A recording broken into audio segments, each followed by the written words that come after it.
नमस्कार, यहाँको शुभ नाम?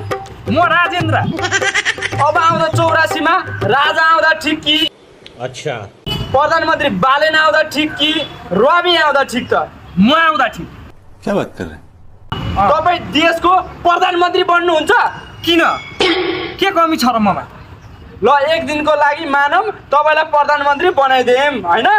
अब तपाईँ सुरुमा चाहिँ के काम गर्नुहुन्छ त? म सिधै चाइनामा मिसाइल हान्छु।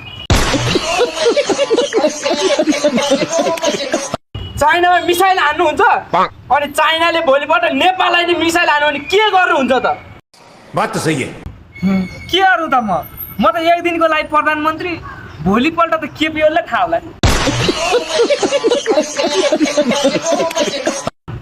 अब अनि चाइनाले त्यत्रो परमाणु बम हान्दाखेरि केपी ओली, शेरबहादुर देउवा, प्रचण्डे मरे भने देश कसले चलाउँछ त अनि? बात तो सही है। दौड़ना तो पड़ता है। अब अहिलेसम्म बाँचेर नि के गरे खन् र होइन? अब मरेकै ठिक, मरेर बाँचे एउटै त हो नि। अहिलेसम्म केही भएको छैन। अब परमाणु बम चाहिँ अप्पर झट पड्केर मरिहाल्यो भने आपतकालीनमा देश चाहिँ म चलाउँला। क्या बात है सर, क्या बात है सर, क्या बात, ये बात है।